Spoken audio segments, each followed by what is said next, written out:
मराठी इंडस्ट्रीतल्या अनेक कलाकारांनी गेल्या काही वर्षात आपल्या स्वप्नातलं घर घेतलं. अभिनेता अक्षय केळकरचंही मुंबईत हक्काचं घर घेण्याचं स्वप्न 2 वर्षांपूर्वीच पूर्ण झालं. पण आता त्याने मुंबईत आणखी एक घर घेतलंय. खास गोष्ट म्हणजे त्याने बायकोला हे घर गिफ्ट केलंय. याबद्दल पत्नी साधना काकतकरने एक खास पोस्ट करत तिच्या भावना व्यक्त केल्यात. साधनाने सोशल मीडियावर आपल्या नवीन घराच्या गृहप्रवेशाचे फोटोज आणि व्हिडिओजही शेअर केलेत. साधनाने ही आनंदाची बातमी चाहत्यांसोबत शेअर केली. लग्नाच्या पहिल्या वाढदिवशी अक्षयने साधनाला सरप्राईज दिलाय. कॅप्शनमध्ये भावना व्यक्त करत साधना इमोशनल झाली. चक्क एक घर गिफ्ट करणं आणि तेही मुंबईत. तू खरंच ग्रेट आहेस. माझ्या आयुष्यातले प्रत्येक निर्णय मी तुझ्याशी बोलल्याशिवाय घेत नाही. तू मला स्वावलंबी व्हायला खूप मदत केली आहेस, असं म्हणत साधना व्यक्त झालीय. कमेंट्समधून दोघांवर शुभेच्छांचा वर्षाव होतोय.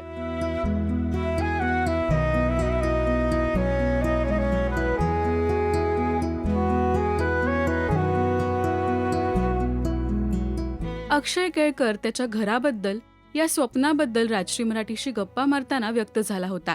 काय म्हणाला होता अक्षय, पहा. हे घर घेणं जी प्रोसेस असते ना, खूप टायरिंग किंवा खूप अशी विचार करावा लागतो की कुठे इन्व्हेस्ट करायचं आणि काय.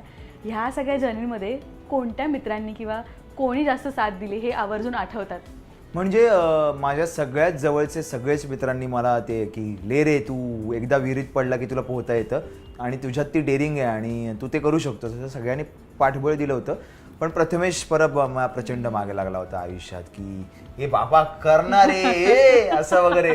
सो त्याच्यामुळे आणि अजून सुधीर दादा म्हणून आहेत आणि बरीच जण आहेत अशी की ज्यांनी खूप फोर्स केला की कर कर कर. आणि पाठिंबा म्हणजे रमा, कृणाल आणि अजून बरेच मंडळी आहेत, बरेच खूप जवळचे मित्र आहेत की कर रे तू करूच शकतो या सगळ्या गोष्टी.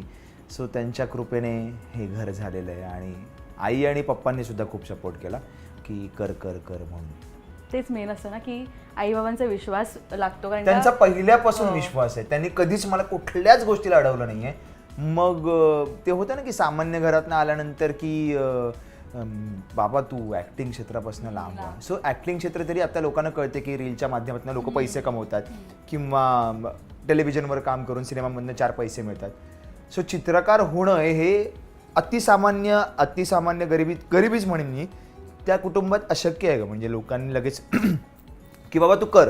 पण माझ्या आई आणि पप्पांनी कधीच मला किंवा श्रद्धाला विचारलं नाही की तू काय करणार आहेस, मग पुढे पैसे कसे कमवणार.